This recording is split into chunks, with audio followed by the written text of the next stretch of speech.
రేపో మాపో జైల్లోకి పోయి కవిత జగదీశ్వర్ రెడ్డి తప్ప కేటీఆర్ తప్ప ఎవరు దొరకలేదు మీకు మంచిది. మా ముఖ్యమంత్రి గారు అయిన తర్వాత రెండవ రోజే 30 లక్షల మంది ఉచితంగా మహిళలు అక్కా చెల్లెళ్ళు నవ్వుకుంటూ ఇవాళ పెళ్లిళ్ళకి పోతున్నారు, బిడ్డ ఇంటికి పోతున్నారు, దేవస్థానానికి పోతున్నారు, సంక్రాంతి పండుగ ప్రతి ఇంటికి పోయి వచ్చిండ్రు.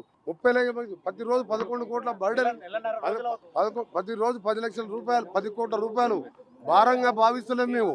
మాకు ఇవాళ మా అక్క చెల్లె పేదవాళ్లకు ఇవాళ నెలకు 200-300 రూపాయలు మిగిలిస్తున్నాం.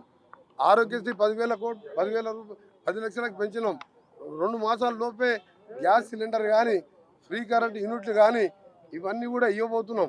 ముఖ్యమైనది ఏంటంటే మేము 100 రోజుల్లోపే కాదు 2 రోజుల్లోనే చేసినాం. ఇవన్నీ కూడా వారం రోజులు చేస్తుండే. కానీ మా కర్మ గవర్నమెంట్ వచ్చిన మొదటి క్యాబినెట్లో ప్రభాకర్ రావు అనే 82 ఏళ్ళ ముసలా యంగ్ యువకుని పెట్టుకొని 70,000 కోట్ల రూపాయల నష్టాల బారుపడి యాదాద్రి భద్రాద్రి ఛత్తీస్గఢ్ కరెంట్లో కొనుగోలులో ప్లాంట్ నిర్మాణంలో నామినేషన్ బేసిస్ మీద 70,000 కోట్లు నష్టాలు పరిచిన ఆ పెద్ద మనిషి మీటింగ్ ముఖ్యమంత్రి గారు పిలిస్తే కూడా రాకుండా తప్పిపోయాను. ఏడ దాచుకున్న పోలీసు వాళ్ళు వయసును చూడరు. 9 ఏళ్ళని అరెస్ట్ చేసి జైలు వేస్తారు. ఇంక్లూడింగ్ జగదీష్ రెడ్డితో పాటు ఆ దివాళా తీసిన డిపార్ట్మెంట్ని సెట్ చేసుకుంటూ రిజ్వీ లాంటి సమర్థమైన అధికారిని వేసి వచ్చే నెలలోనే 200 యూనిట్ చేస్తున్నాం. ఇంకొకటి ఏంటంటే ఫ్రీ కరెంటు వెంకరెడ్డి గారు అన్నారు ఆయన దగ్గరికి పోండి అని చెప్తున్నారు కదా. నేను ఒకటే చెప్తున్నా, 30 లక్షల మంది యువకులకు 3,116 అన్నాము. 3,000 అంటే 30 లక్షల మంది యువకులను ఆ రోజు మీరు రెచ్చగొట్టుంటే మీ ఫామ్ హౌజులు ఇల్లు అన్నీ కూడా బద్దలు కొట్టేవాళ్ళు. ఇవాళ మాకు 100 రోజులు టైం అడిగిన 100 రోజుల్లోపే అన్నవారిని మీరు చెప్పుతోని కొట్టండి. అంత ధైర్యం లేకపోతే బుద్ధిగా ప్రశ్నించండి. మీరు దళితుని ముఖ్యమంత్రి చేస్తే తల తీసేసుకుంటా అన్న మీ నాయనకి ఇంకా తల ఉందా లేదా? డబుల్ బెడ్రూమ్ కడితే అల్లుడు బిడ్డ వచ్చే మంచి వాళ్ళకు సపరేట్ బెడ్రూమ్ అన్నాం, డైనింగ్ హాల్ అన్నాం, పెద్ద మొత్తం కళలు చూపించినాం. ఒక్క ఇల్లు కట్టలేదు ఊళ్ళల్లో, ఒక రేషన్ కార్డు ఇవ్వలేదు. ఏ ముఖం పెట్టుకొని కాంగ్రెస్ ప్రశ్నిస్తున్నారు? మాపో జైల్లోకి పోయి కవిత జగదీశ్వర్ రెడ్డి తప్ప కేటీఆర్ తప్ప ఎవరు దొరకలేదు మీకు మంచిది.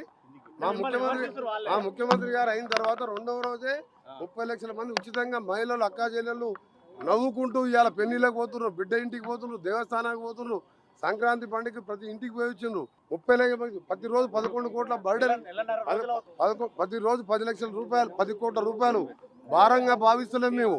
మాకు ఇవాళ మా అక్క చెల్లె పేదవాళ్లకు ఇవాళ నెలకు 200-300 రూపాయలు మిగిలిస్తున్నాం. ఆరోగ్యశ్రీ 10 లక్షలకు పెంచినాం. 2 మాసాల లోపే గ్యాస్ సిలిండర్ కానీ ఫ్రీ కరెంట్ యూనిట్లు కానీ ఇవన్నీ కూడా ఇవ్వబోతున్నాం. ముఖ్యమైనది ఏంటంటే మేము 100 రోజుల్లోపే కాదు 2 రోజుల్లోనే చేసినాం. ఇవన్నీ కూడా వారం రోజులు చేస్తుండే. కానీ మా కర్మ గవర్నమెంట్ వచ్చిన మొదటి క్యాబినెట్లో ప్రభాకర్ రావు అనే 82 ఏళ్ళ ముసలా యంగ్ యువకుని పెట్టుకొని 70,000 కోట్ల రూపాయల నష్టాల బారుపడి యాదాద్రి భద్రాద్రి ఛత్తీస్గఢ్ కరెంట్లో కొనుగోలులో ప్లాంట్ నిర్మాణంలో నామినేషన్ బేసిస్ మీద 70,000 కోట్లు నష్టాలు పరిచిన ఆ పెద్ద మనిషి మీటింగ్ ముఖ్యమంత్రి గారు పిలిస్తే కూడా రాకుండా తప్పిపోయాను. ఏడ దాచుకున్న పోలీసు వాళ్ళు వయసును చూడరు. 9 ఏళ్ళని అరెస్ట్ చేసి జైలు వేస్తారు.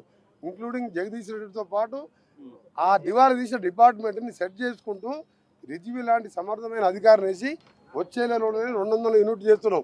ఇంకొకటి ఏంటంటే ఫ్రీ కరెంటు వెంకరెడ్డి గారు అన్నారు ఆయన దగ్గరికి పోండి అని చెప్తున్నారు కదా. నేను ఒకటే చెప్తున్నా, 30 లక్షల మంది యువకులకు 3,116 అన్నాము. 3,000 అంటే 30 లక్షల మంది యువకులను ఆ రోజు మీరు రెచ్చగొట్టుంటే మీ ఫామ్ హౌజులు ఇల్లు అన్నీ కూడా బద్దలు కొట్టేవాళ్ళు. ఇవాళ మాకు 100 రోజులు టైం అడిగిన 100 రోజుల్లోపే అన్నవారిని మీరు చెప్పుతోని కొట్టండి. అంత ధైర్యం లేకపోతే బుద్ధిగా ప్రశ్నించండి. మీరు దళితుని ముఖ్యమంత్రి చేస్తే తల తీసేసుకుంటా అన్న మీ నాయనకి ఇంకా తల ఉందా లేదా? డబుల్ బెడ్రూమ్ కడితే అల్లుడు బిడ్డ వచ్చే మంచి వాళ్ళకు సపరేట్ బెడ్రూమ్ అన్నాం, డైనింగ్ హాల్ అన్నాం, పెద్ద మొత్తం కళలు చూపించినాం. ఒక్క ఇల్లు కట్టలేదు ఊళ్ళల్లో, ఒక రేషన్ కార్డు ఇవ్వలేదు. ఏ ముఖం పెట్టుకొని కాంగ్రెస్ ప్రశ్నిస్తున్నారు?